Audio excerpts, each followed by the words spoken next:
Ano pa? Simulan natin sa verse 1. Reading from verse 1. I therefore are Ephesians chapter 4 verse 1. By the way, I'm sorry. Ephesians chapter 4 verse 1.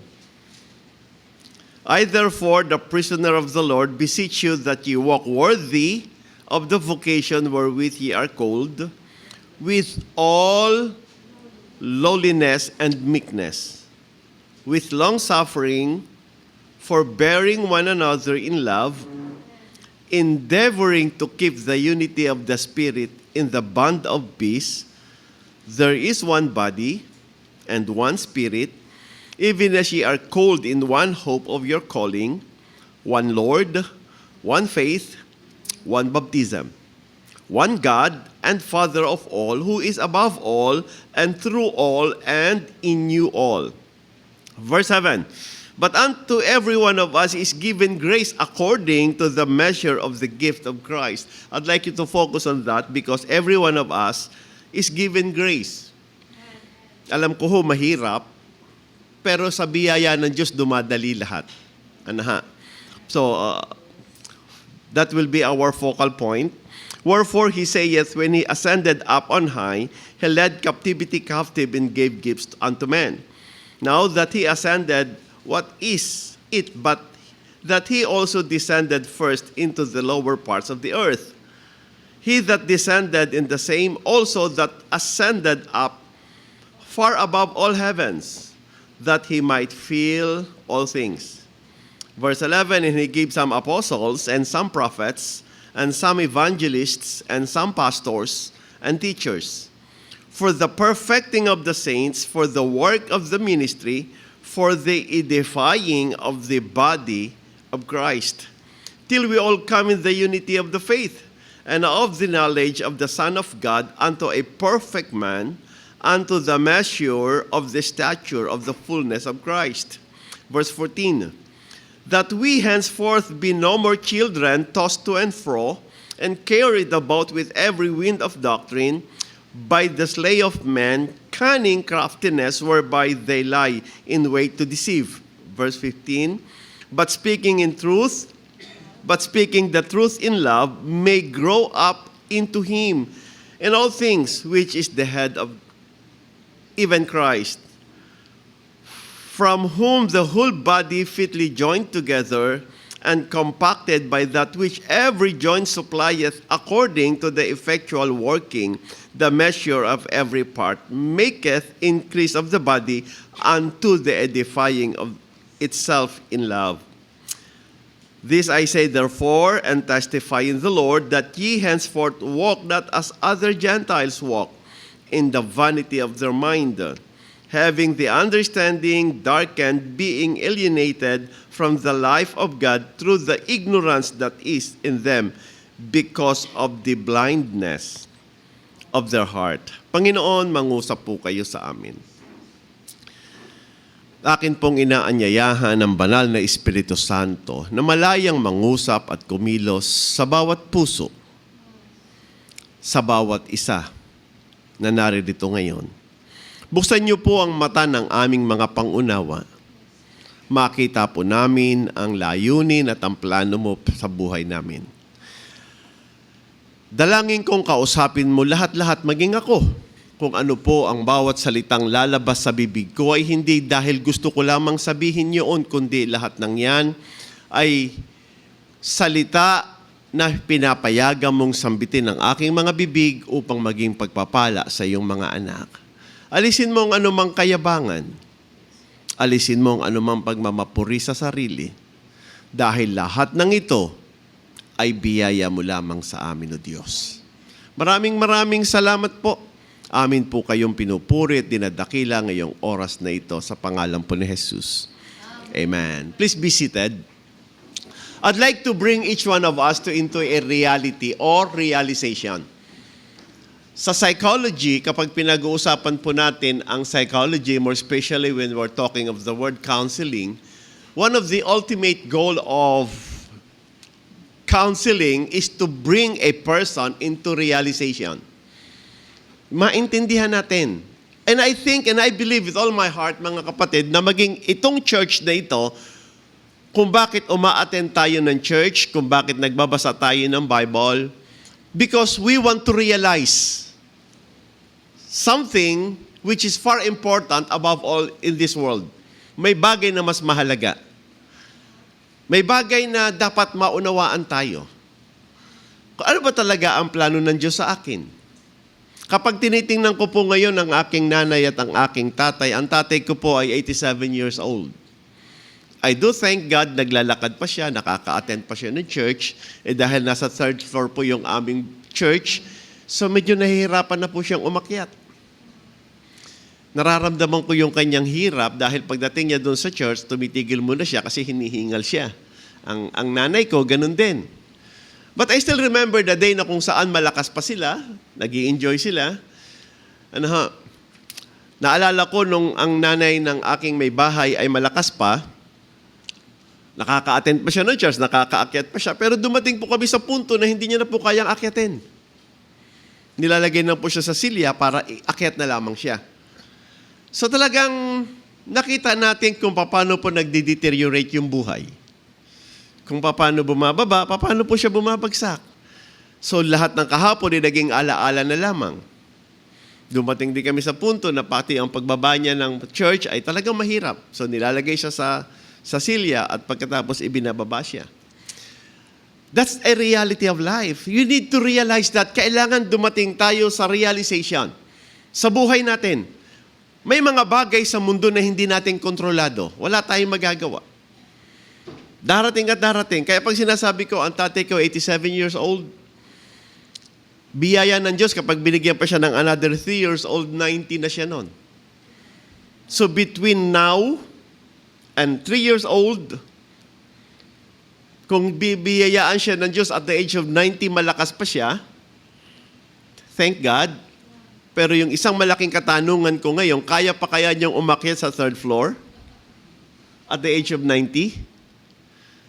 I need to understand that because pag hindi ko tinignan ngayon yan, mawawalan po ako ng effort na i-exert yung isang possibility because ibinigay ko yung possible world, isang posibilidad na mula ngayon hanggang 3 taon, maalis ko sa third floor ng church.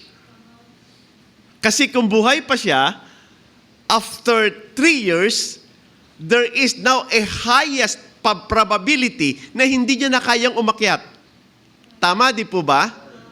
So that understanding, yung pagtingin na yan, ay inilalagay niya ako ngayon sa awareness na ito yung mga mangyayari that is highly predictable. Ang hindi ko tiyak, kung buhay pa siya after 3 years o between now and 3 years after, what will happen? Kasi naaalala ko yung nanay ng may bahay ko, mga kapatid, naglalakad pa siya, kumakain lang siya, pagtayo niya ng lamesa, umikot siya, yung pag-ikot niya, mga kapatid, I don't know what happened, bumagsak siya, nag-crack yung kanyang buto sa femur, itong femur niya, which is the strongest bone sa katawan natin, nabali. From then on, bedridden na siya. So, ibig sabihin, anything can happen from now, 3 years pagkatapos nito, hanggang sa 3 taon. But realization make me understand life. Realization make me accept probability na ito talaga mangyayari. Hindi natin maiiwasan. Na kung hindi natin ito makikita, hindi natin ito paghahandaan. Na kapag hindi natin ito na-realize, bubulagain ka naman. Kaya kung mapapansin niyo mga kapatid, hindi lamang tayo uma-attend ng church. Hindi lang. Uma-attend tayo ng church for a purpose na ma-realize natin ang buhay. Makita natin yung disenyo ng Diyos, yung plano ng Diyos, yung nais ng Diyos para sa bawat isa sa atin. Ang plano ng Diyos para sa church, ang plano ng Diyos para sa building, ang plano ng Diyos para sa members, ang plano ng Diyos sa bawat isa. Kasi that's the purpose. Kaya, pansinin niyo po, the whole gathering of a Christian gathering, it's all about preaching the Word. Di niyo napapansin? We are even commanded to keep on reading the Bible. We are even commanded to meditate on the Word of God. Thy Word have I hid in mine heart that I might not sin against thee. Pero kung papansinin nyo rin, ang common attitude ng maraming Christian nowadays is mechanical. What do I mean by the word mechanical? Ginagawa na lang natin just for the sake of doing it. Na hindi natin nakikita yung bawat purpose every day. Hindi natin nakikita yung bawat plan every day. Hindi natin nakikita yung bawat steps every day. I have this quote before I remember written in my Bible, which is my old Bible. Nakalagay doon, today is the day that we talk about yesterday. Ito na yung araw na pinag-uusapan natin kahapon. So meaning, time is moving forward. I am studying time nowadays. Mahalaga po yun. Kasi ako lang yata ang pastor so far, to my knowledge, na naniniwala ang time hindi nilikha. Sabi sa akin ng isang kausap ko, Pastor, maganda ang mga argumento mo. Kanya nga lamang, wala pang aklat na naisulat dyan sa paliwanag mo. Kaya ang ganda nung sinabi ko noong nakaraang Monday. Will I allow science to define everything? No. Because if I only accept the Bible is absolute, I will allow the Bible to define everything, not science. Bakit? Ang definition of physics about matter, it cannot be not created nor destroyed. No, kung tinignan mo yung definition na yan, 100% walang Diyos. Because that definition, that matter is neither created nor destroyed. Walang Diyos. Kasi bakit? Kasi infinite regress yung pinaniniwalaan ng definition na yan. Bakit ko alam? Because I am studying that. I am living in a world of theoretical physics. So, wala akong ginawa kundi mag-isip ng mag-isip. Lahat ng nakasulat, it's about time, is nilikha ng Diyos. Mga kapatid, it was Albert Einstein who first defined time as relative to space. Sino si Albert Einstein? Siya ang nagbigay ng theory of relativity. Ang ginamit po niyan, Newtonian physics. Tiningnan niya ang buong universe as predictable. So therefore, everything in this planet is been determined by physics. Nangyari na. Kaya sabi niya, time is relative to space. So kung walang space, walang time. Ang problema, yung definition nila ng space, masyadong abstract within observable universe. Outside observable universe, hindi na siya space, void na siya. So what is the difference between void and space?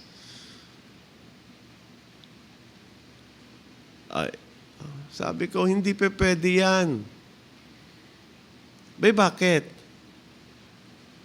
Time is emergent. Ang problem nila sa emergent, hindi maabot ng reason. Pumapasok sa circular and probando, meaning circular argumentation. Umiikot-ikot ka lang. Why? Because you cannot go beyond things that you cannot observe anymore. Because if you believe that time is emergent, meaning nag-emerge na lang siya, kaya ang aking definition sa lahat ng argumentation ko, time was perceived. It was not created, it was perceived. Kasi tao lang naman nakaperceive ng time eh. Hindi naman hayop eh. So na-perceive, nag-emerge lang siya nung kinreate ng Diyos ang heaven and earth. Sabi ko dun sa kausap ko, by the way, gusto ko lang bigyan ng background to. Pastor, kinreate ang time, Genesis 1:1. Okay. Do you believe that time is created based on the argumentation of Genesis 1:1? Which part of Genesis 1:1? Bakit? Tandaan mo ang sabi sa Genesis 1:1, and God created the heaven and the earth. Which part of Genesis 1:1 na ang time ay nag-start? Sa creation of earth o creation of heavens? Kasi magkaibang mundo yan. If I will use the definition of Albert Einstein that time is relative to space, dapat sa creation of earth. But in the creation of heaven, binanggit na yung salitang beginning, which represent time. Tama, di ba? Medyo malikot ang utak, ano? Galaw ng galaw, ano? So, hindi mo pwedeng gamitin ang Genesis 1:1. So, I will never allow science to define what is reality. I will allow the Bible to define what is reality. So sa makatuwid, bilang mga mananampalataya, nasa sa atin na po ang pinakamahalagang aklat na lahat ng bagay sa mundong ito na pinanghahawakan kung paano yung realization ng buhay natin. Yung katotohanan ng buhay natin. Sabi ni Albert Einstein, everything in this planet is predictable. Indeed. Why? Because the planet is governed by laws. And that is why it is predictable. Kahit ang buhay natin is governed by laws, that is why it is predictable. Pansinin nyo, ang isang bata, kapag gumagawa ng sa tingin mo'y mali, sa tingin mo'y hindi tama, sa tingin mo'y hindi mabuti, ang first prediction mo, mapapahamak yan. Kasi nasa batas yun eh. Di ba? Whatsoever a man soweth, that shall he also reap. Kapag nakita mo ang isang bata, nagbubulakbol, hindi nag-aaral ng maayos, hindi magalang sa magulang, mayroong kakaagad insinuation o mayroong kakaagad pagtingin na sinasabi mo sa sarili mo, ang batang yan ay pagdating ng oras at pagdating ng panahon, magiging miserable. Pag nakakita ka ng batang palaaway, basagulero, sinasabihan mo na ang nanay, mag-ipon ka na ng pampiyansa. Kasi bakit? Napipredict ko na yung future ng batang yan. Kasi ginugovern siya ng batas. Ginugovern siya ng law ng Bible na sinasabi ng Bible kung anong itinanim, yan ang aanihin mo. That's biblical. Another thing, biblical po ang rebellion is a sin of witchcraft. Biblical po yan. Hindi ko na kailangang sabihin sa iyo, mga kapatid, na kapag ikaw ay may pusong rebelde, hindi ka magtatagumpay sa mundong ito. Whether you like it or not, it's a reality of life. That is why we read the Bible, we want to understand the Bible, and we want to apply the Bible in order to become successful in this world. That's what we are doing. We preach the Word so that we understand the Word, so that we can obey the Word. Because in obedience to the Word of God, sinasabi ng Bible na kapag sumunod tayo sa salita ng Diyos, pagpapalain tayo ng Diyos. Batas ho ng Bible yan. Yan dyan ginugovern ang salita ng Diyos. But since Christianism nowadays is a mechanical obedience, meaning ginagawa natin ng isang bagay na hindi na ho tayo inilalagay nito sa realization. Hindi na tayo inilalagay nito sa isang sitwasyon na masasabi natin na kumikilos ang Diyos sa buhay natin. Let me give you a good example of this. Naalala ko na ikwento ko kay Pastor Joey Reyes, ang aking Preacher Donnie Calling. Lumagay po sa isang sitwasyon na mabigat. Sinasabi kong mabigat dahil kikwento ko po sa inyo para makita nyo. Naka-aircon yung kanilang kwarto, nagbayad sila ng 10,000 pesos for 1 month electric bill. No, medyo malaki sa kanila yon. Kasi yung regular lang po nila is around 5,000. One time, 10,000. Sabi niya, palagay ko sira aircon. Kasi malakas yung aircon nila dahil hindi nga naman daw inverter. Okay, so bumili ng maliit na split type na inverter. I don't know how much they buy for that. Di naman nila dinisclose sa akin. So habang kinakabit, mga kapatid, yung pinaglagyan ng aircon ng window type, tinatakpan. So tinanggal yung TV, yung kanilang, I think 68 inches na TV, nilagay doon. Okay, nilagay mo na sa kama dahil mahal. So tinakpan. Habang tinatakpan yung kanilang aircon na window type, yung misis niya napaupo sa kama. Pag upo niya, nadinig niya, tumigil siya. Basag yung TV. Nakaw, ang sama ng loob niya. Sakit sa kalooban niyo, kagagastos mo lang ng 10,000 sa kuryente, bumili ka ng bagong split type, ngayon basag ang television mo. So, ayaw niya na walang TV, gumawa ng paraan, bumili ng second-hand na TV, yung curved type, yung medyo mamahal na kagano ng konti, na I think 55 inches. Second-hand lang naman, pero it's worth something again. Nilagay sa kotse, pag-uwi ng bahay, basag. Samang-sama loob niya, hindi niya lang kung anong gagawin niya. Gumastos na ng 10,000, bumili ng bagong split type, nabasag ang TV, bumili ng bagong TV, pag-uwi ng bahay, basag. Depressed na depressed yung mama. Sabi niya, Lord, ano bang nangyayari sa amin? Bakit po bang nangyayari ito? Masama yung pakiramdam, masama yung loob, sumakit ang ulo, nag-high blood siguro. Bakit naman kahit sino mag-high blood pag gano'n ng sitwasyon? Ano po? Hindi mo masisi ang asawa mo. Ang tanging sabi ng asawa niya, alam mo, Daddy, good thing din yan. Bakit? Kasi alam ko, payat pa ako. Kasi nang inupuan ko ang TV, hindi naman nadurog, nag-crack lang. Nakakatuwa naman, di ba? Nakakatuwa. Napakagandang argumento. Ikaw man yung mister mo, di ba? Ikaw yung mister mo at ganang argumento ng may bahay mo. Hindi mo magagawang mainis, no? Di ba? Sabi niya, Daddy, ano mo napatunayan kung hindi ako mataba? Bakit? Kasi kung mataba ako, durog ang TV eh. Pero nung upuan ko, nag-crack lang, magaan-gaan pa pala ako ng konti. Nakakatuwa naman yung ganang argumento. Pero alam niyo mga kapatid, nung kinakausap ko siya, ramdam ko yung pighati niya, sabi ko sa kanya, okay, one thing that I'm thankful to God, sabi ko sa kanya, is your attitude right now. How you handle your situation. Nakita ko, masakit. Hindi ko maididinay yung realidad na masakit yan. Pangit, baliw ka kapag sinabi mong hindi ka nasaktan. Di ba? Yung halos kulang-kulang 100,000 yung lumabas sa'yo in a matter of less than how many days? Hindi naman ganun kadaling kitain yung pera. Na yung bawat pinaglagyan mo ng pera na sayang na lamang na parang, ngayon namimigay po siya ng 2 TV. Kung sakasakaling magustuhan nyo. Yung isang may crack lang ng konti, tsaka isang may damage lang sa gilid. So, libre naman po yung pinamimigay niya. But I want the attitude. Yun yung tinitingnan ko, yun yung hinahanap ko, you know why?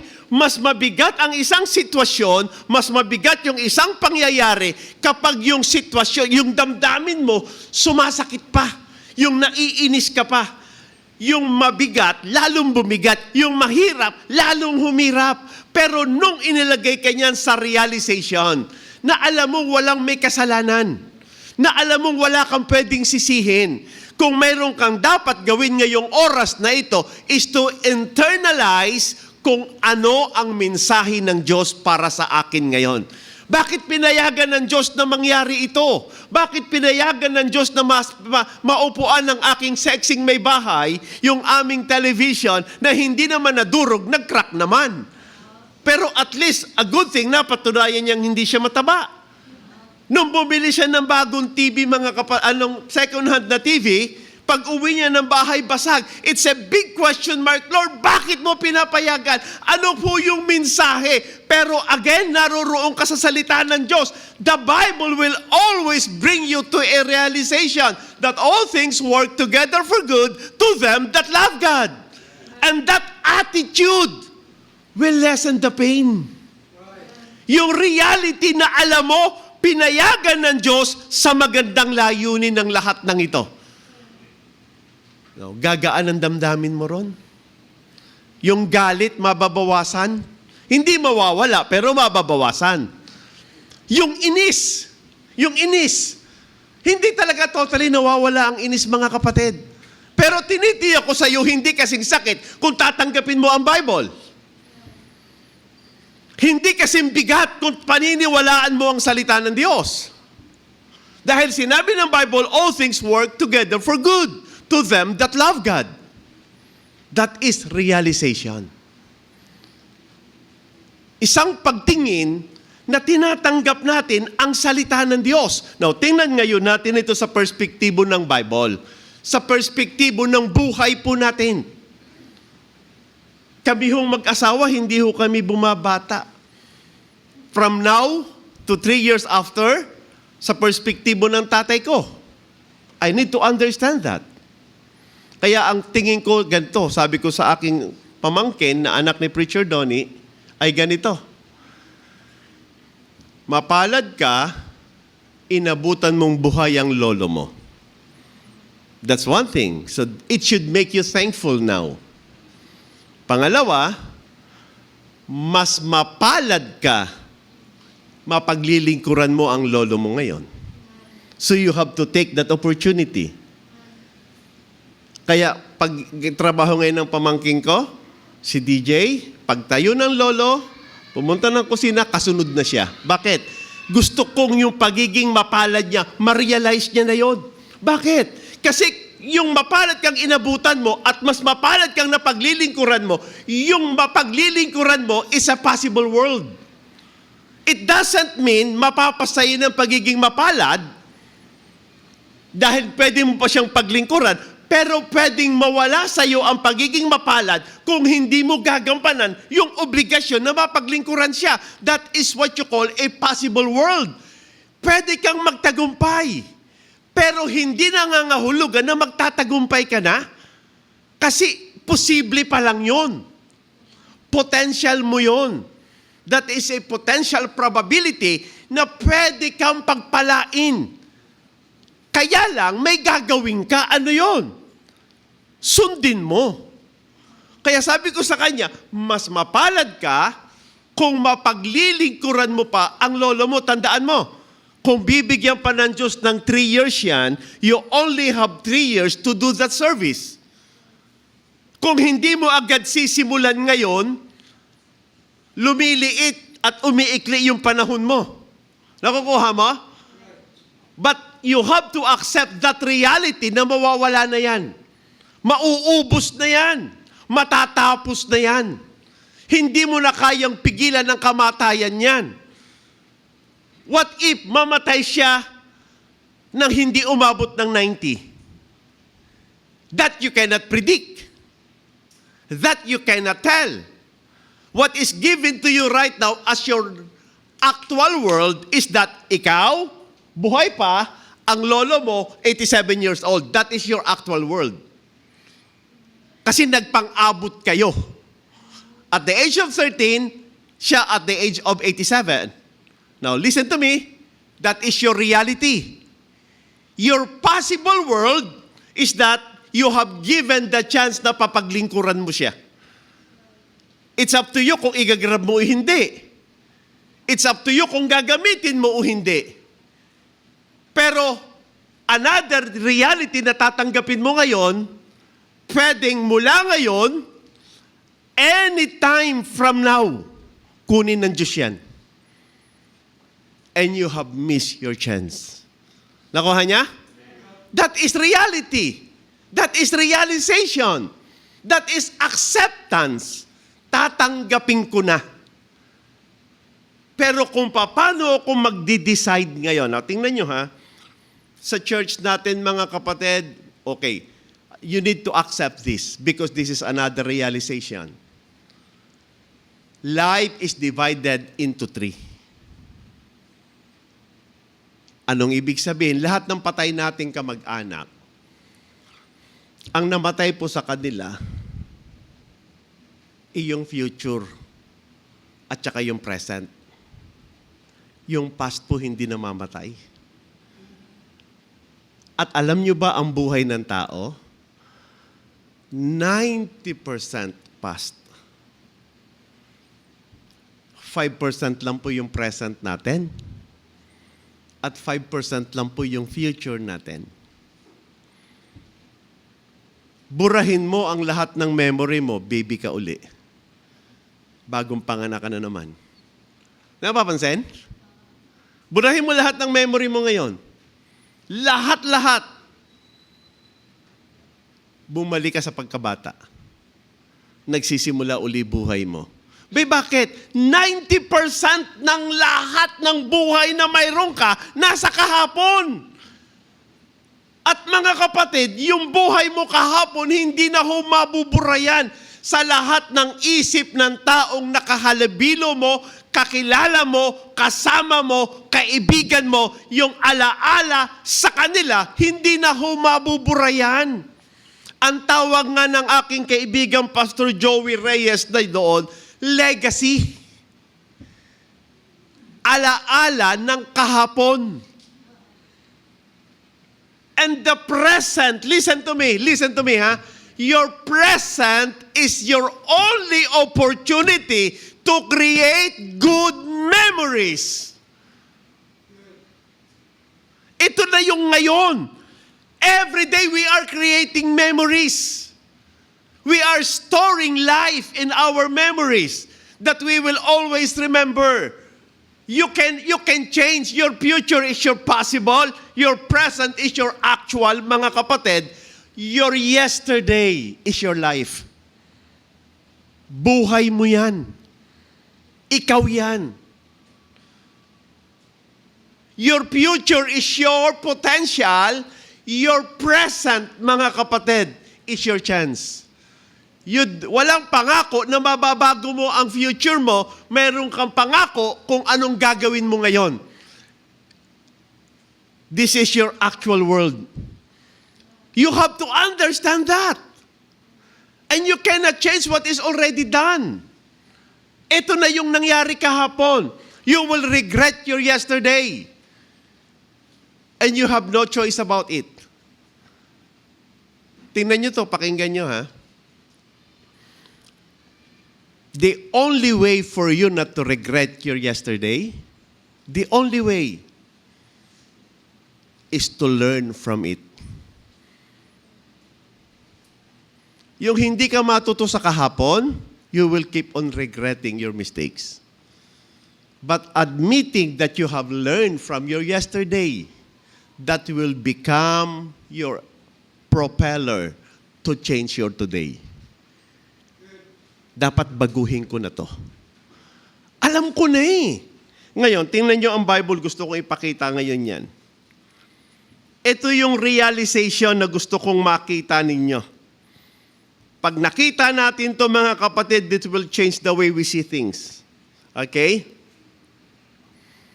Number 1, verse 1, I therefore, the prisoner of the Lord, beseech you that ye walk worthy of the vocation wherewith ye are called. Focus on that. Now, folks, listen to me. Focus on that. Can I touch? It's okay to touch this one.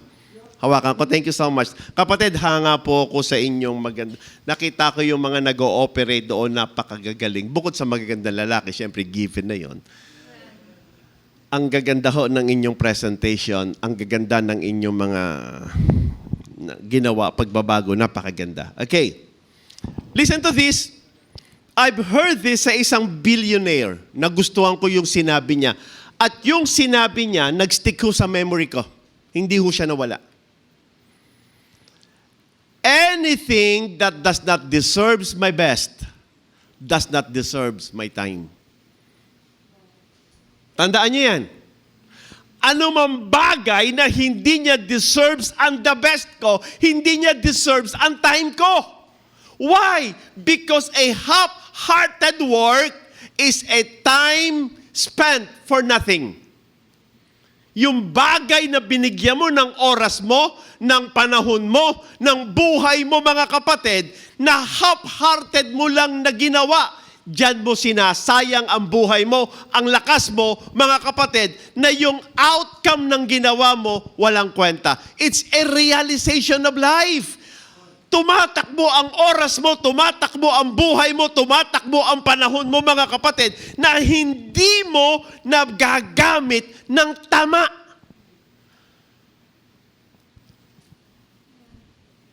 Tanong nyo sa may bahay ko dahil siya na lang ang tanging witness ko.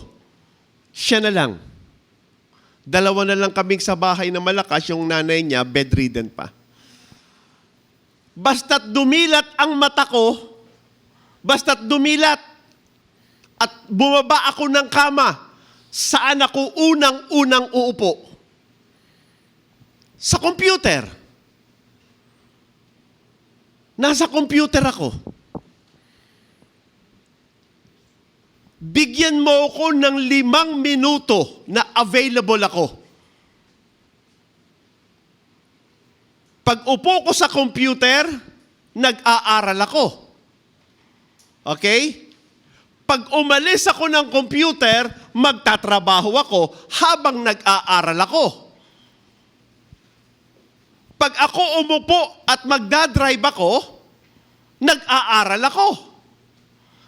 Kagabi, tanong mo sa may bahay ko, alam niya yung pagod ko, alam niya yung hirap ng katawan ko. Sabi niya, Daddy, mag-aaral ka pa ba ng message mo? Talagang, nasa tabi ko siya, tulog ako, nasa computer ako. Habang nakikinig ako, natutulog ako.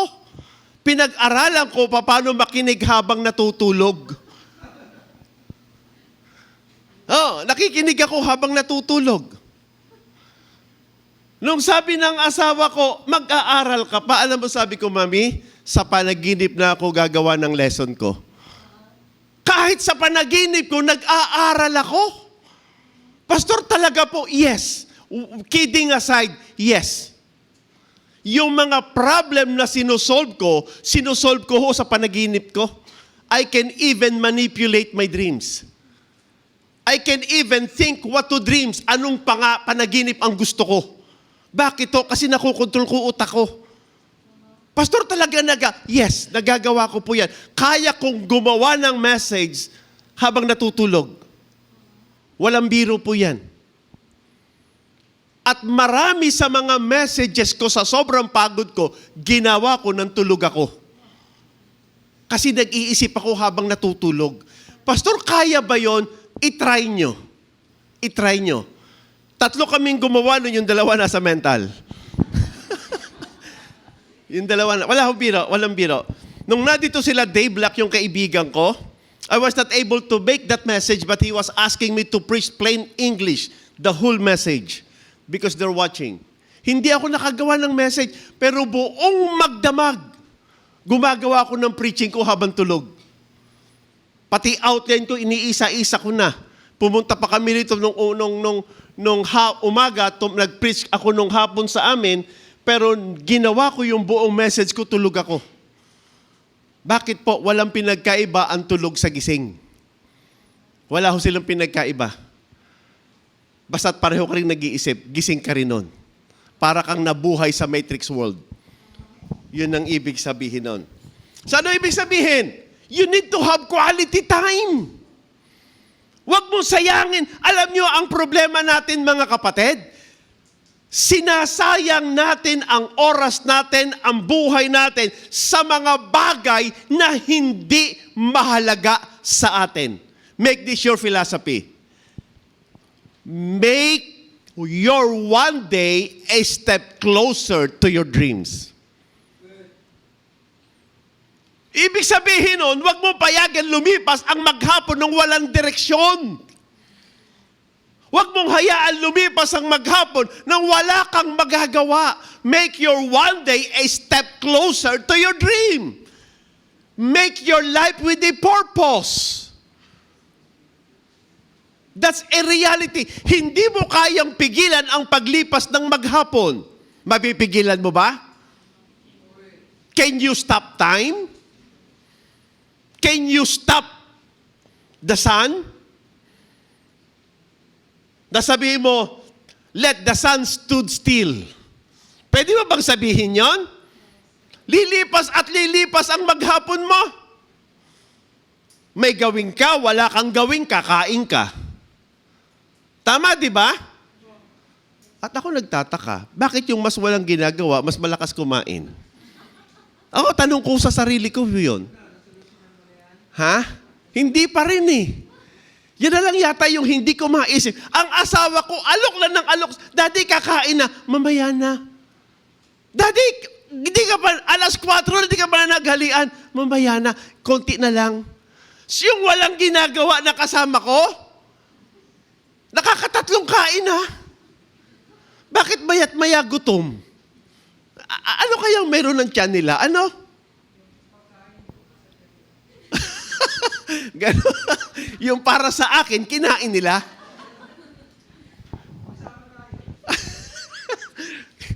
Ako nagtataka doon. Nagtataka doon. Pero maniwala ka sa hindi. Tatakbo ang maghapon, wala kang magagawa. Lilipas ang oras, wala kang magagawa. Bakit? Kasi reality yan ng buhay. Ang oras is always dwell with the present. Kaya ito yung argumento ko. Sabi niya, Pastor, may past tayo. Past is not time. Past is memory of time. Time is always present. Pastor, yung future, it's a potential time. Kasi wala pa siya, hindi pa siya nag-i-exist sa buhay natin eh. Kaya sabi ni Albert Einstein, time is relative to space. It is fundamental and it is personal. Yes, when it comes to quantum mechanics, that is relative to space. It is fundamental property of space and it is personal property of person. Bakit? Kasi pwedeng mawala na oras mo eh. Anong ibig kong sabihin? Those are reality that you cannot avoid. Those are your reality that you cannot change because time always dwell in the eternal now. Wala kang magagawa dyan. But you are a potential, meaning you are living in a possible world na pwede kang magtrabaho, pwede kang hindi magtrabaho, pwede kang mag-aral, pwede kang hindi mag-aral, pwede kang gumawa, pwede kang hindi gumawa. It's all up to you. Pwede kang magalit sa sitwasyon, pwede kang hindi magalit sa sitwasyon, pwede kang mainis, pwede kang hindi mainis. Those are choices which is given to you with freedom. You are living in a possible world that you yourself has that ability to control.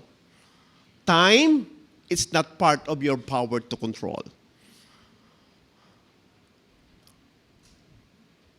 Make yourself worthy. Yung maging karapat-dapat ka. Ito yung challenge ko sa lahat ng members ko. Ngayon, maging blessing kayo. Sino man ang taong makakasama nyo. Make yourself worthy. Maging blessing ka sa church. Hey, listen to me. Makinig kayo sa akin, ha? Hindi ko po kayo, kakaunti lang ang kakilala ko rito. Kakaunti lang. Okay? Makinig kayo sa akin. Kung nilagay kayo ng Diyos dito, huwag niyong hanapin kung paano maging pagpapala sa inyo ang church.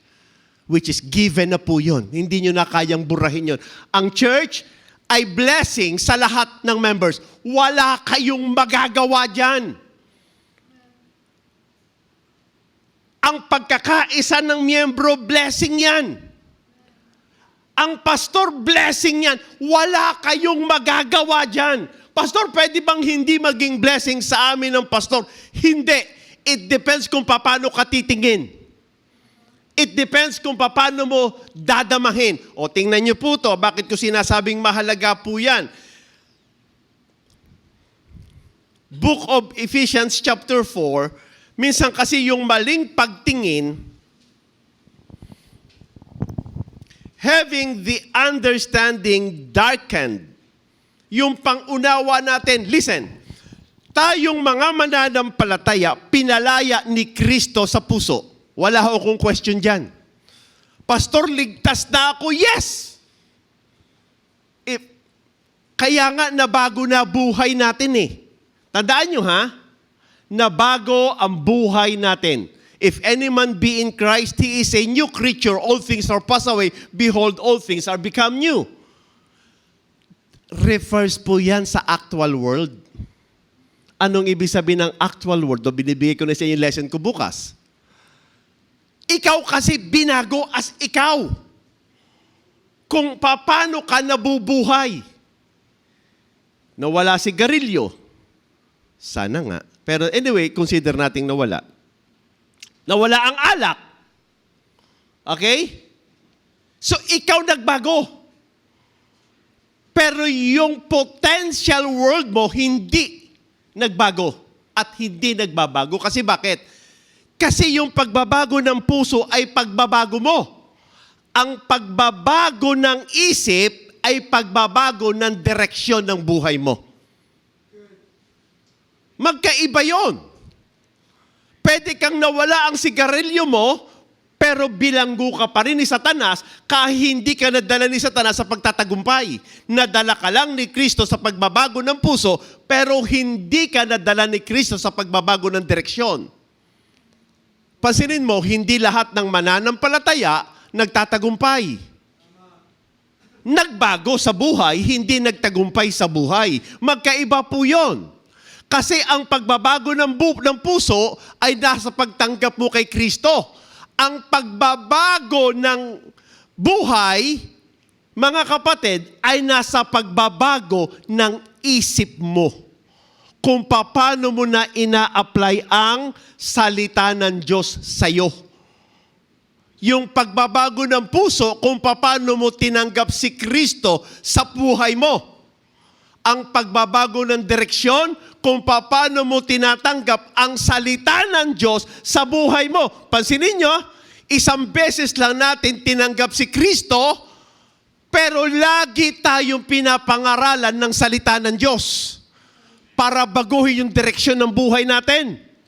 Para itama yung direksyon ng buhay natin. Para itama yung ating kinabukasan. Bakit? Kasi yung kinabukasan, potensyal. Yung kinabukasan, posible. Bakit? Pwede kang magtagumpay, pwede kang mabigo. Pwede kang bumuti, pwede kang umayos, at hindi. Nasa sayo yan kung paano mo susundin ang salita ng Diyos. Paano mo i-a-apply yan?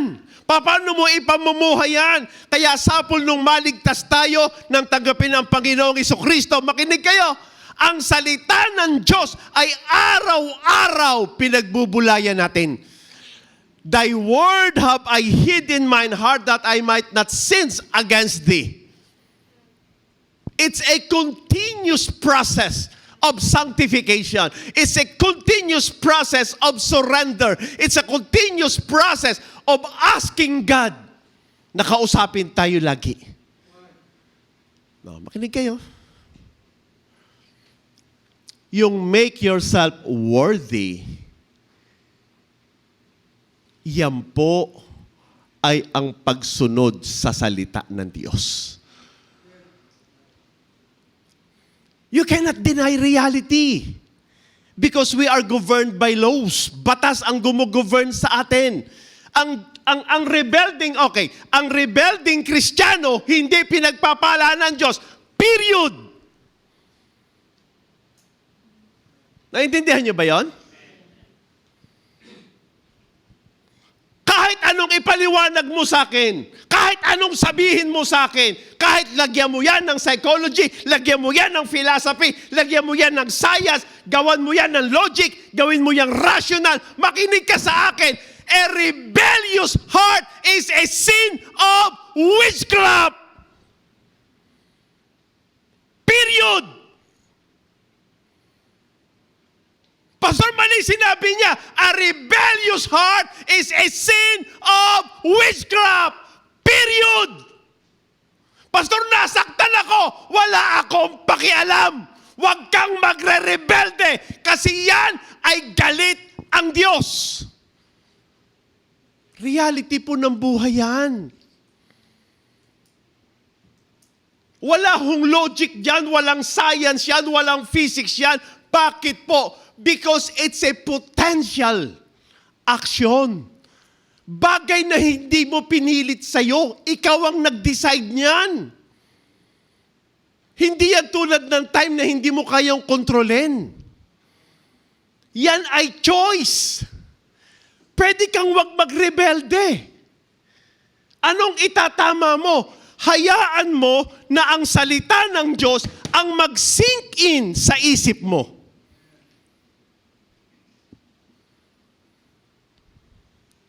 Sabi ko nga sa isang preaching ko, kahit gaano kasakit yan, Pastor, na-insulto ako.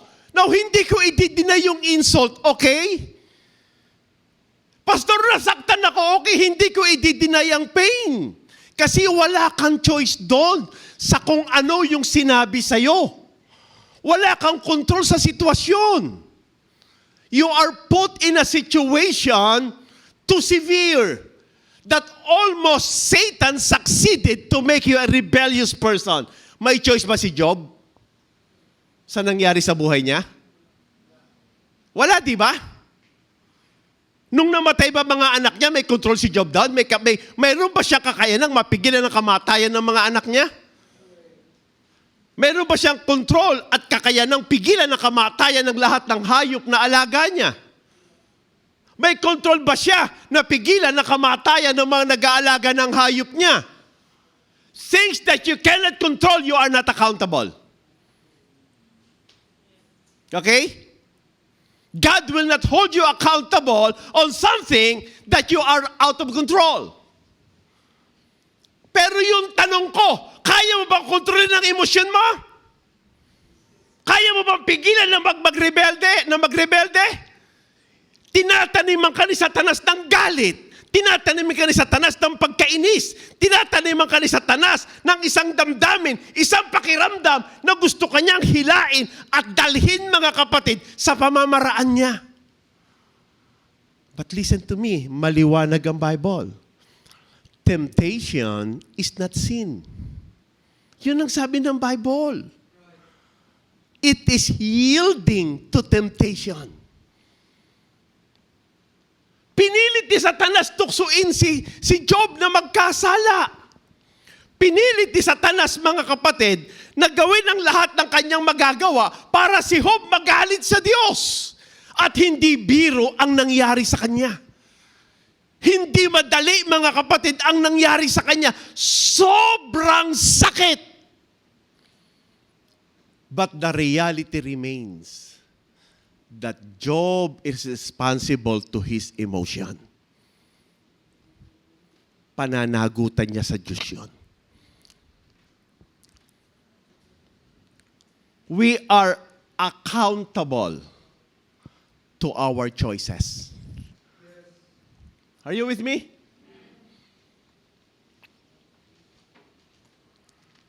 Make yourself worthy, it's a choice. Are you with me?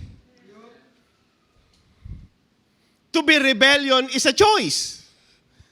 Anything as a byproduct of choice, you are accountable. Pastor, a-attend ako ng church. It's your choice. Which in fact, nung nasa bahay ka, ngayong umaga, you are living in a potential world. You are living in a possible world. Meaning, your future is always your probability. And that probability is a byproduct of your own choice. Kaya itong argumento ko, kung bakit hindi ma-reconcile ang free will of man, kasi that choice belongs to the free will of man. Ang hindi ma-reconcile is the sovereignty of God in the free will of man. According to John MacArthur, sabi niya, if I believe in the free will of man, that will diminish the sovereignty of God. No! Pero listen to me. Paano mangyayari that you are accountable to your choices if you don't have the right to choice? To make choices. Tama? God will never hold you accountable sa isang bagay na hindi ikaw ang nag-decide. Pero paano mananatiling sovereign pa rin ng Diyos? By listen, when God gave us the free will, it's only to make that decision. But God's sovereignty remains in the consequence of whatever decision you made. Wala kang magagawa doon. Kasi hindi control ng decision mo yung consequence. Hindi control ng decision mo. That belongs to God. Diyos ang may-ari noon. Bakit? Akin yan. Hindi porke binigyan kita ng karapatang mamili, karapatan mo na rin ang mamili ng consequence ng decision mo. Hindi. Gino-govern ng pagkasoberano ng Diyos yun. Kaya sabi ng Bible, whatsoever a man soweth, that shall he also reap. So kung ikaw ay magre-rebelde, 100% choice mo yan. Kahit ano pa yung pumapaloob at ano pang mga nasa paligid, bakit ka na-tempt na gumawa ng ganyang damdamin? Bakit ka nagalit? Bakit ka nagrebelde? Bakit ka sumuway? Bakit ka nainis? Bakit ka nagalit? It's always a product of your choice. Pastor, paano ko mapaglalabanan yun? Salita ng Diyos. Realization. Accept your reality. Alam niyo mga kapatid, kapag nag-sink in sa atin ng Bible, makakaya natin yan. Hindi ko sinabing hindi ka magagalit, pero maliwanag ang Bible. Be angry and sin not. So yung galit hindi kasalanan. Paano siya hindi magiging kasalanan? Huwag mong payagan, lubugan ng araw. Magalit ka maghapon, o palubog na araw, dapat di na ako galit. May bago lumubog to, tapos na galit ko pa. Ako nalubugan ng araw, so paano kang wag malubugan ng araw? Magalit ka ng gabi. Kasi hindi naman bawal sikatan ng araw ang galit mo. Di ba? Mahaba-haba yun. Inagalit ka ng tanghali, ipalubog na ng hapon. Maikli lang ang galit mo. Oh, magalit ka ng lubog na siya. Dahil wala akong, nabasa niyo ba sa Bible na ang galit mo wag sikatan ng araw? Wala. Wag lang lubugan ng araw. So kung kayo nagalit na nung gabi, di ba? Bago lumubog kinabukasan, dapat tapos na galit mo. Mahaba-haba, nakapag-meditate ka pang mainam, di ba? Paikot-ikot ka sa kama, hindi ka makatulog. Sa maloob mo, galit ka eh. At least mahaba-haba yung inis at galit mo, hindi ka makapanag-almusal kasi inis ka rin. Hindi ka pa rin nakapananghalian. Tiyakin mo makapaghahapunan ka na dahil pag hindi ka ba nakapaghapunan, nagkasala ka na. Lubog na araw nun. Salita ng Diyos yan eh. Kaya natin pinag-aaralan. Okay ba yan? Tingnan natin ngayon, tuloy natin. So una, make yourself worthy. Yan yung focus natin. Yan yung focal point natin. Gusto ko maging yung buhay ko ba sa lupa, maging meaningful. Mapipigilan ko ba kamatayan? Hindi. Hindi ko kayang piliin kailan ako mamamatay. Pero kung paano ako mabubuhay, it's my choice. Tama, di ba? Ano yung alaala na iiwanan ko? Kasi buhay ko yon. This is the life. Di ba? Kaya yung autobiography, maraming pastor, ang gusto lang dun yung yung biography ayaw. Kaya marami sila, gusto lang auto lang eh. Pastor, pwede ba sa autobiography, yung meron kami yung biography kasi pangit yung biography namin, yung maganda eh. Yan yung problem eh. Isulat natin sa pahina ng buhay natin. Pangalawa, gusto ko makita nyo, make yourself worthy, which is the first. That's realization of life. Diyan tayo nag-realize. With all lowliness and meekness, with long-suffering, forbearing one another in love. Okay? Ito yung how to become worthy. Alam nyo, sa mundong ito, wala namang tao natutuwa sa mayabang. Meron ba? Sabi nga sa akin ng kaibigan ko, Pastor, usap kami kahapon, sabi niya, alam mo, Pastor Eddie, natutuwa ako, naligtas ka. Siyempre naman, kahit ako natutuwa, naligtas ako. Hindi yun ang ibig ko sabihin. Natutuwa ako, naligtas. Kasi kung hindi ka naligtas, mayabang ka. Sabi ko, kahit naman naligtas ako nabawasan lang, hindi naman nawala Sino ba nawala ng yabang? Sino sa atin hindi mayabang? Tas sa kamay. Di ba, ako lang? Lahat naman tayo mayabang Kasi nasa laman tayo. We are living in the flesh. And the flesh, normal ho yan, mayabang.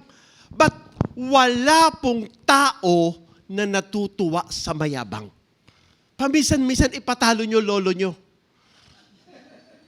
Okay ba yon? Bakit sa kwentuhan na lang laging lolo mo panalo? Ayaw, okay lang matalo lolo. Kwento lang naman yan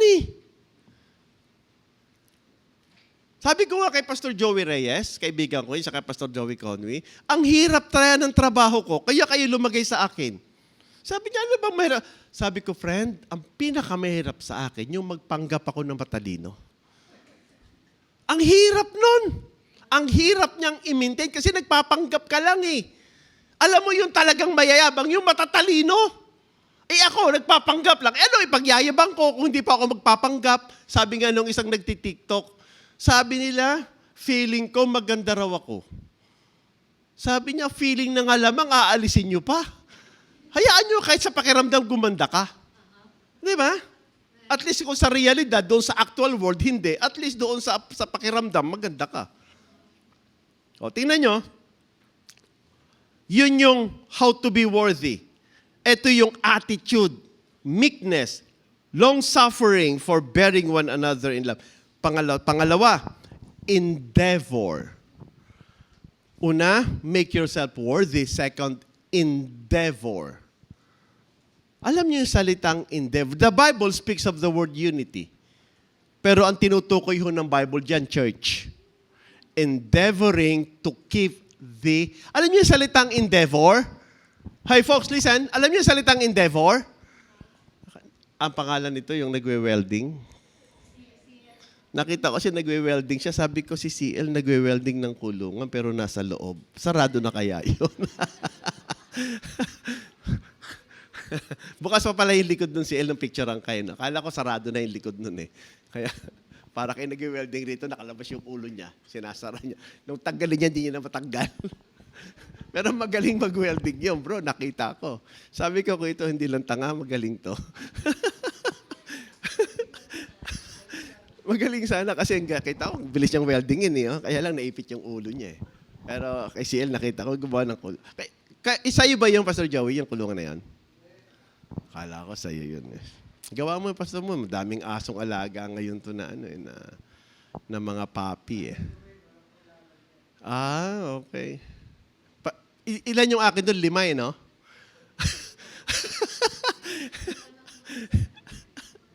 Okay. You know what the word endeavor?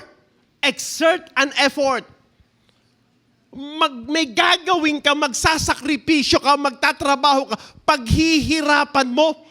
Alam niyo yung pagkakaisa ng church, hindi ho madali. Now listen to me. Unity in the church, speakingly, humanistically speaking, hindi ho madali. Hindi bagay na magagawa natin na isang natural na bagay lamang. Ay maniwala po kayo mga kapatid, hindi natin kayang magkaisa kung hindi lamang sa biyaya ng Diyos. Kasi doon tayo sinimulan ng Bible eh. Yun yung agad yung sinabi ng Bible sa atin. Humanistically speaking, unity is impossible in the church without the grace of God. Okay? Kaya sabi sa verse 7, but unto every one of us is given grace according to the measure of the gift of Christ. Why? Humanistically speaking, hindi kaya. Bakit? Mayabang po tayo. Wala pong unity kung walang humility. Ulitin ko ha. Wala pong unity kung wala ang humility. Humility lang po ang may karayanang magbigay sa atin ng pagkakaisa. Bakit ho? Imagine niyo lahat tayo leader. Paano tayo magkakaisa? Bakit among pastors, hindi sila magkaisa? Listen to me. What divide us is pride. What unite us is humility. Kaya tama rito ng Bible eh. Sabi ng Bible, walk worthy. So, kung ang bawat miyembro ay nasa spirit of humility, kung ang bawat miyembro ay nasa spirit of meekness, kung ang bawat miyembro, mga kapatid, ay nasa spirit ng long-suffering, bakit mo? Alam nyo, long-suffering is one of the most beautiful traits. Bakit ho? Alam nyo sa mayayaman, last 2020, or earlier than that, every year, may nadadagdag na 2,000 to 5,000 individual who will belong to the millionaires. in dollar form, not in peso. Alam mo, sabi nila, ang dali na maging milyonaryo sa panahon ngayon. Alam mo ang mas mahirap sa panahon ngayon? Ang i-maintain mo ang maging milyonaryo ka. Ang unity sa loob ng church, kapag fake, kasi ito hindi ho unity to eh. Pastor, every Sunday nasa church, hindi po unity yung every Sunday. Yun. Di ba yun yung kapag hinihiwa mo, naluluha ka? Iba yun eh. Yun. Ang onion, yun naman yung sa trabaho ng mga grupo, di ba?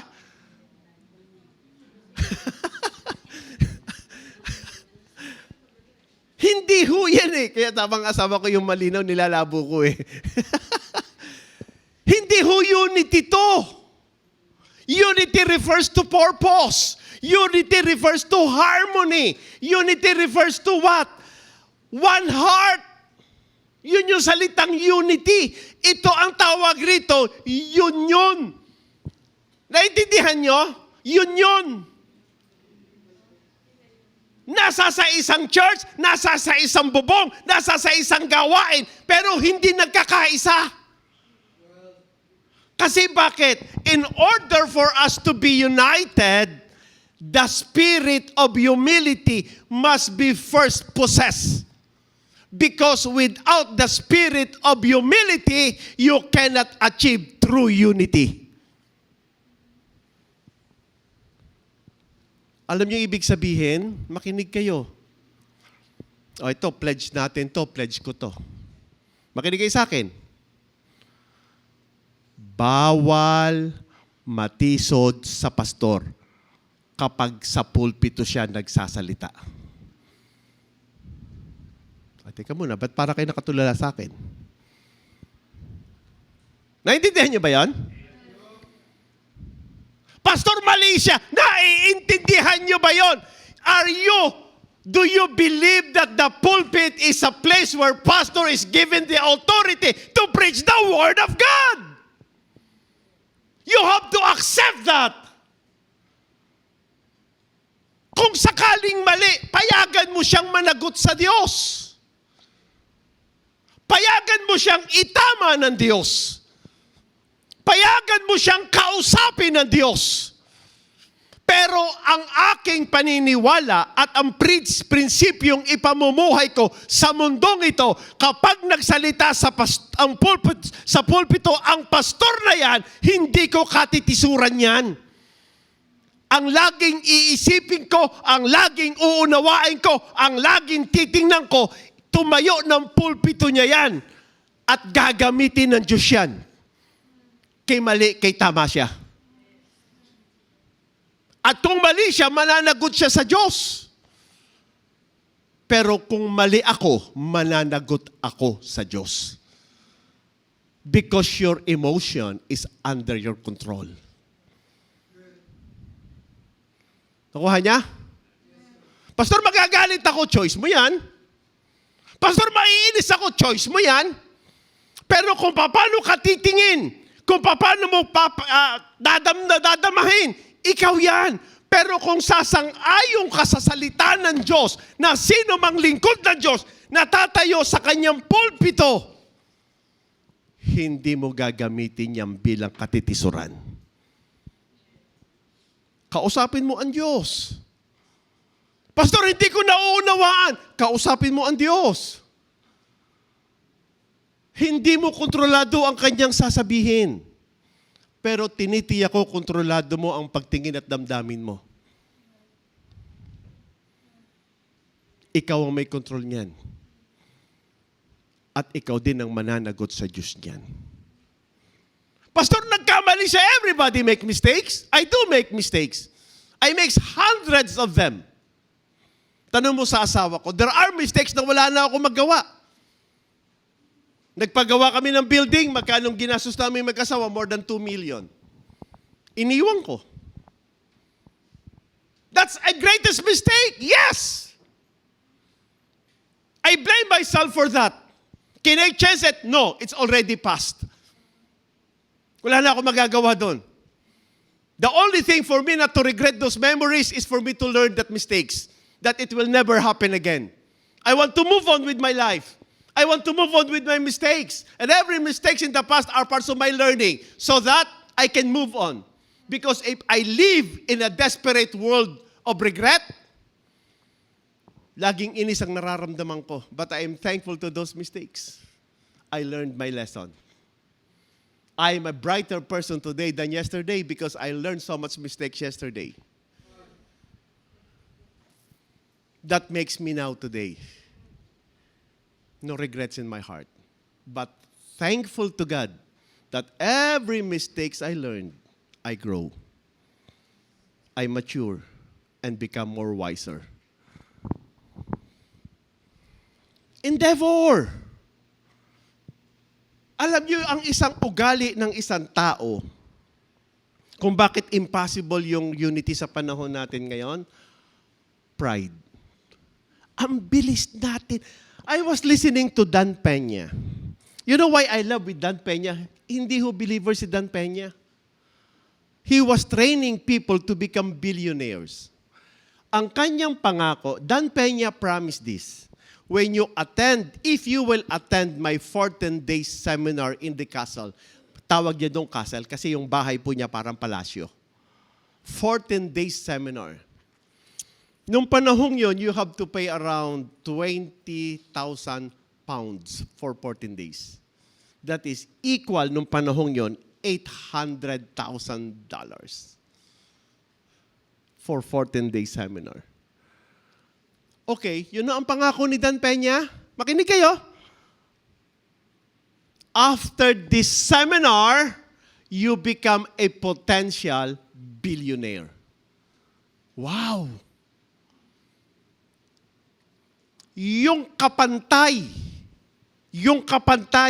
na hindi mo ma-achieve ang maging billionaire ka, death. Bakit ko kinikwento? Makinig kayo, hindi po Christian to ha. Unbelieving world po to. Magsasalita sa isang seminar si Dan Peña ng 2 hours. 2 hours. 1 hour, minumura ka lang niya. For 1 hour! Wala siyang gawin kundi murahin ka, laitin ka, ibaba ang pagkatao mo. Wala kang kwentang tao. Yun lagi ang lumalabas. At alam niyo mga kapatid, more than 1,000, if not 100, more than 100 times, yung salitang pagmumura lumalabas sa bibig niya. Bakit alam mo ang prinsipyo ni Dan Peña? Listen to me. Sensitivity is equal to poverty.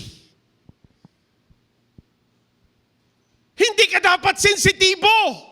Bakit? Dahil ang mundong pupuntahan mo ay pakikipagbaka. Ang mundong pupuntahan mo ay mundo ng mga taong matatapang at malalakas ang loob. Kayong mga mananampalataya, natinig nyo na bang nagmura pastor nyo? Pero bakit natisod kayo? Alam nyo ang ibig sabihin ng paglakas? Alam nyo ang ibig sabihin ng pagtatag? Alam nyo ang ibig sabihin mga kapatid na tayo ay lalago, tayo ay titibay, yung tayo hindi lamang lumakas sa espiritual, tayo'y tumatag sa damdamin. Nakayanin natin ang pakikipagbaka sa mundo. Harapin natin. Ang mundong kinaroroonan natin is, alam nyo kung ano to? It is unfair. Nabasa nyo ba ang 10 rules ni Bill Gates? 10 rules of success? Ang number 1 rule niya sa success ni Bill Gates, sabi niya, the world is unfair. Correct. You have to do something in order to gain the respect. Yes. Gusto mong respetohin kita? Gusto mo? Maging karespe-respeto ka. Huwag mong i-command ang respect kasi hindi ho yan maibibigay sa'yo. Hindi ko nire-respeto ang tamad. Maniwala ka sa akin mga, galit na galit ako sa tamad. Bukod sa masiba na, tamad pa. Dalawang karakteristik ng tamad po yan. Hindi ako galit sa taong kain ng kain basta't masipag. Ang nakakaasar, tamad na nga, masiba pa. Makinig ka sa akin. Sino sa mundong ito ang taong rumirespeto sa tamad? Meron ba? Gusto mong respetohin ka? Asahan mo, pag tamad ka, wala akong respeto sa'yo. Naintindihan mo? Huwag kang magalit sa akin kasi realidad ng buhay yan. Huwag kang mainis. Pastor, ang sakit mo namang magsalita. Mas masakit ang mundo na pupuntahan mo, anak. Mas mahirap ang mundong karoroonan mo. Huwag kang humingi ng habag sa mundo. Huwag kang humingi ng awa sa mundo. Ang respeto ay kusang ibinibigay ng tao kapag nakita nilang karespe-respeto ka. You have to endeavor.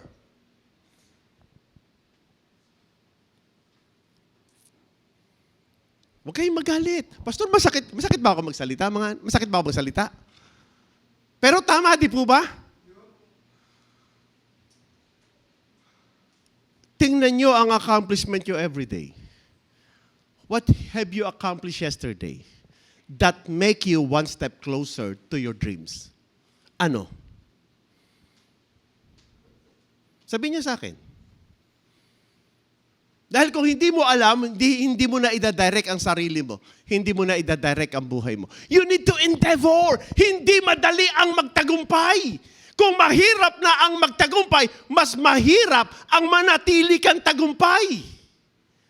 Yung ma-maintain mo yung success. Ang church hindi basta nag-unite. Nag-i-endeavor ang bawat member sa unity. Anong gagawin nyo? Listen, alisin nyo ang rebellion sa loob ng church. Because rebellion is opposite to unity. Hindi ko inaalis ang magalit kayo, okay? Hindi ko inaalis. Hindi ko inaalis ang masaktan kayo, okay? Hindi ko inaalis ang mainsulto kayo, okay? Hindi ko inaalis. Hindi ko nga gusto magbago si Pastor Joey sa kanyang approach. If that will make you strong, if that will make you understand, if that will make you realize, you know why? Mas mahirap ang mundong pupuntahan mo because the world is unfair.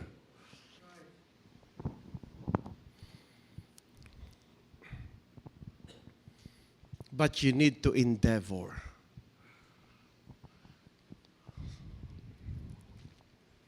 So ang pagkakaisa, pinagsasakripisyuhan. Okay? Okay, saan tayo magsasakripisyo? Una, sa church natin. Alam nyo, kahit sa bahay lang, ilan ba ang tao sa bahay? Ilan ang miyembro sa bahay? Usually, 5, di ba? 5. Okay. Kung nanay lang lagi ang nagliligpit ng kinainan, nanay lagi ang naghahain at nagluluto, nanay lagi ang naglalampaso ng bahay, anong ginagawa ng 4? Ha? Okay, ganito yan. Yung 4, pwedeng hindi nagkakalat. Pero hindi rin nagwawalis. Tingnan nyo to ha. Para ma-rate ba nyo? Kasi realization ang tawag dito. Below, negative, upper, positive. Sa Bible, tinuruan tayo ng discipline and training. Anong pinagkaiba ng dalawa? Ang problem sa maraming church, nag-discipline, hindi nag-training.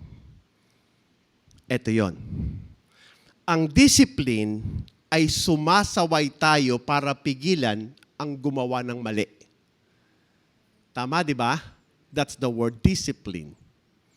Pinapagalitan, pinapalo, sinasaway, para wag siyang gumawa ng mali. Pero kung napigilan mo ba siyang gumawa ng mali, magtatagumpay siya? Hindi. Ang tagumpay ay kung paano siya gagawa ng tama. So, papasok ko yung training. So, ilang % dapat ang training sa discipline? Training, tinuturo kung paano mo ito gagawin ng tama. Nakuha niya? So, pwede mong madisiplina ang isang tao na wag gumawa ng mali, pero kung hindi mo siya na-train na gumawa ng tama, hindi po siya magtatagumpay. Because training and discipline ay dalawang pakpak o wings ng success. Huwag kang gumawa ng mali at gumawa ka ng tama. Yung pinagkakaisahan po natin ay yung gumawa ng tama. Magkaisa tayo sa paggawa ng tama. Yung dumadami, yung gumagawa ng tama, kakaunti yung gumagawa ng mali. Mas magaan, mga kapatid, ang sabi ng Bible, bear ye one another's burden. Magbuhatan tayo ng bigat. Yung maliit, yung malaking problema na pinagkakaisahan ng buong miyembro, gumagaan. Lately, nasira yung aking battery. So, ginajumper ko para lang umistart. Nung nalaman ng mga miyembro, kung isang miyembro ang bibili ng battery sa akin, mahal yon. Mahirap para ilabas mo ang 5,000 kaagad. Baka ngayon, mas mahal na.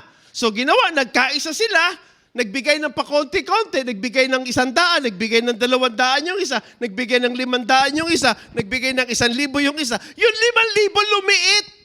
Bakit? Nagkaisang gumawa ng tama, nagkaisang gumawa ng maayos, nagkasundo ang lahat sa isang layunin, sa isang purpose, so that we can move one step forward. Yun yung meaning ng salitang endeavor. Pero kung mas marami ang gumagawa ng mali, mas marami ang nagkakaisang umabsent, mas marami ang nagkakaisang magalit, mas marami ang nagkakaisang mainis, bumibigat, humihirap ang gawain ng Diyos. Bakit ho? Kapatid, mas madaling mapagod ang utak at ang katawan. Pero kapag napagod ang puso, bumibigay ang tao. Tandaan niyo yan. Ito yung hindi natin kaya. Kaya kong mag-isip to the point na malimutan ko pangalan ko. How many times did I ask my wife, Mami, ano pangalan ko? You need to remind me. Nakakain kasi ako ng bulalugaw. Pag kumain po kayo ng bulalugaw, required po na may ID kayo na may picture nyo at pangalan nyo. Pag first time nyo palang kakain. Kaya hinapatingin ng ID, okay, hawakan mo, nakalagay sa table yan, siserve namin yung bulalugaw. Pastor, bakit mo ginagawa yan? Kasi marami na po hindi alam kung ano pangalan niya nung matikman. Buti si Ate Nancy, hindi niya nalimutan pangalan niya yun, ha? Nalimutan niya rin daw. So, ano ibig ko sabihin? Mas maganda yung nagkakasundo tayo sa tama. Hey folks, listen to me. Ilan tayo rito? Okay? Magkaisa tayo. Ano ba yung purpose ng church? Ano yung gusto nating i-achieve sa church? Ano yung gusto nating makita sa church? Ano yung pinapangarap ni kahit na yung arrangement na ito magiging magaan eh. Sa 200 tao na tigwa 1,000, ang 200,000, napakagaan mga kapatid. Sa 2 tao, yung 200,000 na tigwa 100,000, mahirap yon. Sa 4 na tao, yung 200,000 na tig 50,000, mahirap yon. Sa 8 tao, nagaganap niyan, na tig 25,000, mabigat pa rin yon. Sa 16 na tao, mga kapatid, na tig 12,500, mabigat pa rin yon. 200 na tao, na tigi 1,000. Isang kainan nyo lang yan eh. Di ba? Di ba? Pag kumakain kayo sa restaurant, di ba? Magkano binabayaran nyo? Kaming mag-asawa, kumain kami, akala ko mura yung hotel. Kumain kami sa hotel. Napasubo tuloy kami. Kasi yung buffet style. Yabang ko pa naman. Kasi papasok ka ng hotel, dapat may dating. Kasi sa hotel, pag may dating ka, mukha ka may datong. Yabang ko, naka-necktie pa. Ito ba, hotel? Ganda nung kanilang pagkakaari. Siyempre, dapat medyo may yabang ng konti. Kaya lahat ng dumating, daanan ko, sir, good mo. Mukhang may datong eh. May dating eh, di ba? Kain kami ni Mrs. May mahal pala yun. Sabi ko, mami, ganito pala kamahal dito. Nanliit yung yabang ko, naging ganun. Labas ako gaganon. Uwi tayo. Mahal.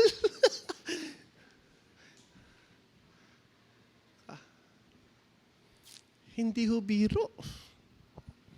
Pero alam nyo kung gaano kamahal ng Diyos ang church? He purchased it with His own blood. Tinubos ng sarili niyang dugo. Endeavor. And pangatlo, as I close. Gusto ko to eh. 15. But speaking the truth in love. Alam nyo kapatid, pakinggan nyo to ha. Ang kasinungalingan, masarap pakinggan. Uniwala kayo sa akin. Ang sarap pakinggan ng kasinungalingan. Lalo pag sabi, alam mo, ang ganda mo. Alam mo naman, pangit ka. Di ba? Alam mo naman, pag tumingin ka sa salamin, kahit ikaw nahihirapan ka na rin titigan yung sarili mo, di ba mga kapatid, di ba? Alam mo naman yun. Yung pulaan ka, masakit eh. Di ba?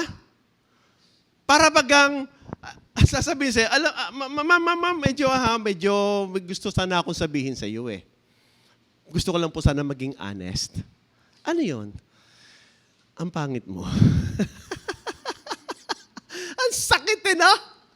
Para bagang, anong tingin mo sa akin, hindi na nanalamin? Araw-araw nakatingin ako sa salamin. Tinitiis ko yan. Ipamumukha mo pa sa akin yung katotohanan. Ay, totoo naman, di po ba? Masakit po ang katotohanan. Masakit sawayin. Masakit sabihan tayong tamad. Masakit, di ba? Masakit po yun. But pag hindi mo sinabi ang katotohanan sa pag-ibig, maiinsulto ang isang tao. Maiinsulto. Di ba? Alam mo nang nagkasala eh. Alam mo nang nagkamali. Realidad na ng buhay yan. Kaya kanina, maingat ako sa pagsasalita ng sinabi ko kay Pastor Joey. Sinimulan ko, alam mo, gumaganda mga members mo. Doon ako nagsimula, so sa maganda. Sabi niya, bakit nagtatabaan? Di ba? Hindi nakaka-insulto, di ba? Masarap pakinggan, di ba? Ibig ko sabihin, yung pagtaba mo, nasa magandang bagay. Kasi gumaganda, kasi tumataba. Di ba? Realidad yan eh, katulad ng nanay. Sabi niya, anak, ang lakas-lakas mong kumain ng siba-siba mo. Para kang baboy. Masakit yun. Sabihin mo yung anak mo ng ganon, buti na lang yung anak matalino eh. Sabi niya, Nay, bakit ganyan ka? Anak mo ako. Oo nga, anak kita. Hindi ba dapat natutuwa ka pag malakas akong kumain? Bakit pag may sakit ako, pinipilit mo akong kumain, wala akong gana. Ngayong magana ako. Ngayong malakas ako. Ang tamad-tamad mo nga kasi, ayaw mo kasing magsipag. Sabi niya, tinan mo na, tinan mo naman kayo. Talaga unfair kayo. Anak niyo ako eh. Bakit yung baboy niyo? Pag pinapakain nyo at maganang kumain, masarap ko, tuwang-tuwa kayo. Uy, ang tataba ng baboy ko, lalakas kumain. Ay, ang lulusog. Bakit ako ngayon, sarili nyong anak, kadugo nyo ako? Kumakain ako, ang sarap-sarap ng kain. Sasabihin mo kung takaw-takaw ko. Tama naman, di ba? Matalino yung bata. Matalino yung nanay. Sabi niya, anak, Ang baboy, pag malakas kumain, tumataba, nagmamahal. Ikaw, habang lumalakas kang kumain, gumagastos. Kaya tama lang na matuwa ako dun sa baboy, mainis naman ako sa iyo. Hindi kita maibenta eh. Ibenta man kita, baka walang bumili sa iyo, liabilities ka, hindi ka naman asset. Baka yung baboy ko, ibenta ko yan eh, maraming bumili niyan. Eh, totoo naman mga kapatid. Nakukuha niya? Pero, yung katotohanang ibinigkas ng ina, totoo. Anong pinagkaiba ng wisdom sa knowledge? Alam nyo, marami tayong knowledge. Nawawalan lang tayo ng wisdom. Ano po yun? Yung sabihin mo ang tama, knowledge yan. Okay? Yung sabihin mo sa tamang paraan, wisdom yan. Anong pinagkaiba ng understanding? Yang sabihin mo sa tamang oras. Hindi sa lahat ng bagay, kahit tama sinabi mo, tama ang pagkakasabi mo, pag nagkamali ka ng timing, mali lahat ng ginawa mo. Di ba? Nakuha mo? Kasi yung timing, may kinalaman sa buhay natin. Mayroong babae, away sila ng mister niya, nagwala, basag yung aparador, tumba, basag yung mga gamit. 100,000 ang nasayang.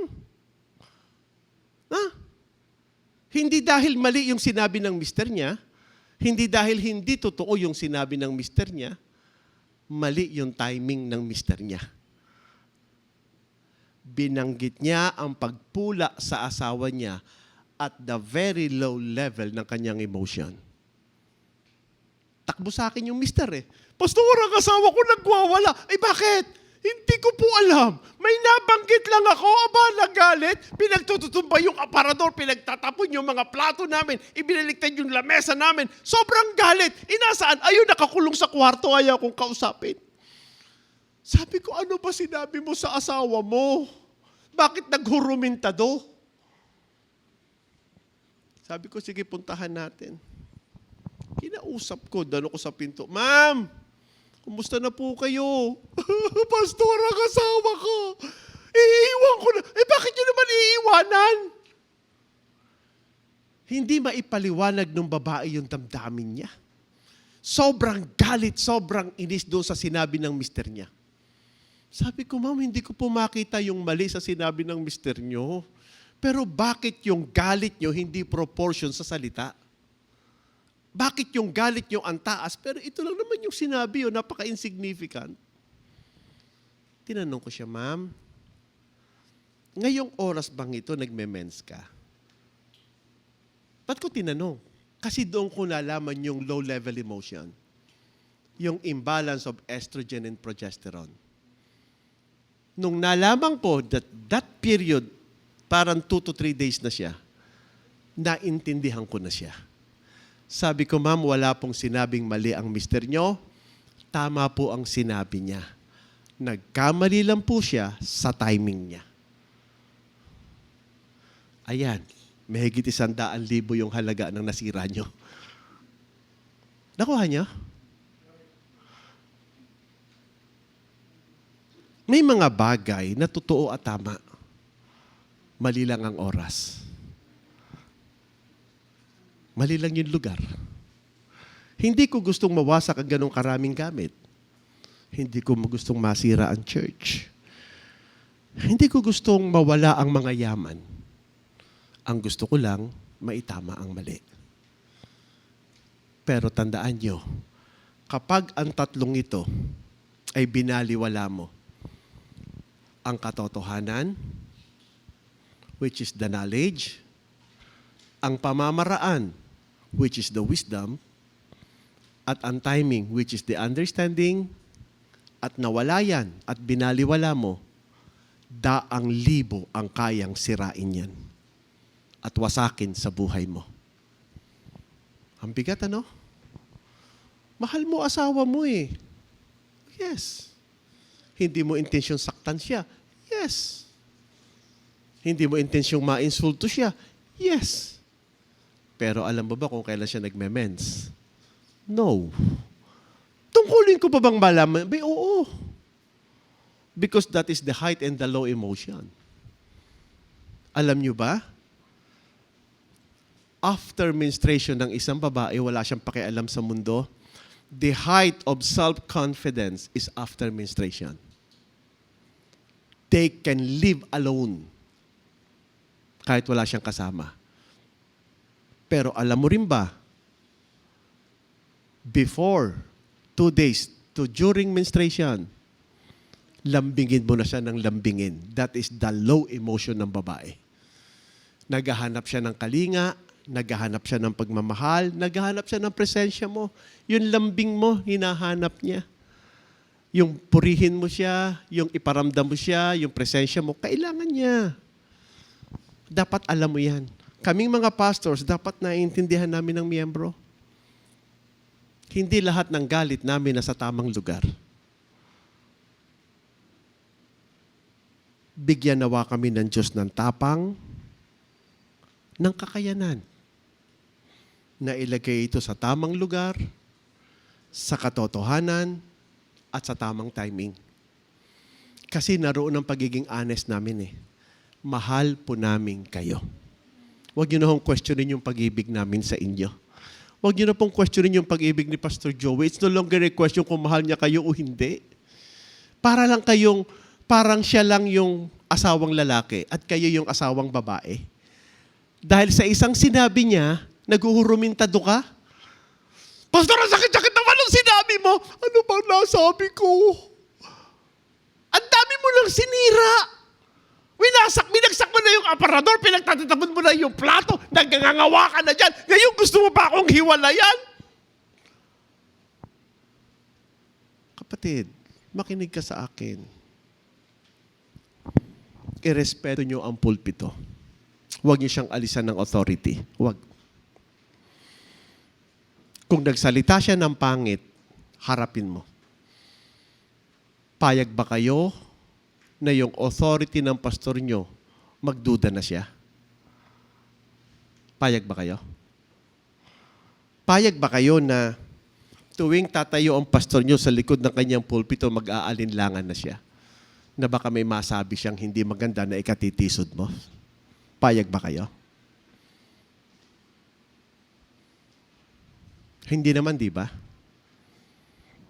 At hindi rin naman papayag si pastor na mawala kayo. Hindi niya layunin yun. Hindi. Bigyan kayo ng Diyos ng wisdom, bigyan kayo ng Diyos ng knowledge, bigyan kayo ng Diyos ng understanding. At bigyan din ng Diyos si pastor ng knowledge, bigyan din ng Diyos si pastor ng wisdom, bigyan din ng Diyos si pastor ng understanding. Bakit po? Hindi tayo malaya kung hindi tayo sasaklawan ng biyaya ng Diyos. Dahil ang kalayaan natin makakatisod. Ang kalayaan natin makakasakit.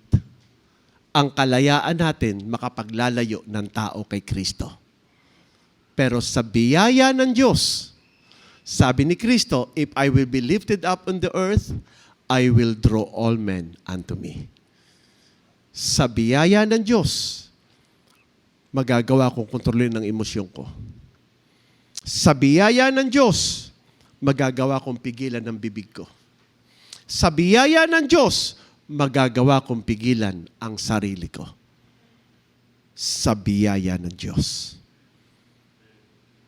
Tandaan nyo, magkakaisa lamang tayo sa biyaya ng Diyos. Speaking the truth in love. Nadinig ko yung buong Sunday school ni Pastor. At hanga ako sa inyong pastor sa kanyang talino, sa kanyang galing, sa kanyang pamamaraan ng pagtuturo. Kinaiinggitan ko po yun. Sabi ko nga, sana ganun din ako magturo. Sana kaya ko ding i-expose sa ganung pamamaraan yung kanyang ginagawa. At marami ho kaming mga pastors ang nagkakaroon ng godly jealousy sa biyaya ng Diyos sa kanya. Hindi lahat ng pastor ganyan kagaling. Kakaunti lamang sila. Kakaunti lang. At kung mababawasan pa, kawawa naman. Dapat sabihin nyo, mapalad kami. Mapalad kami. Kasi ang pastor namin, biniyayaan ng Diyos ng ganong talino at galing. Now, hindi ko sinasabing perfecto siyang pastor, pero masasabi ko, magaling siyang pastor sa biyaya ng Diyos. Well, salamat po. Tayong lahat ay tumayo.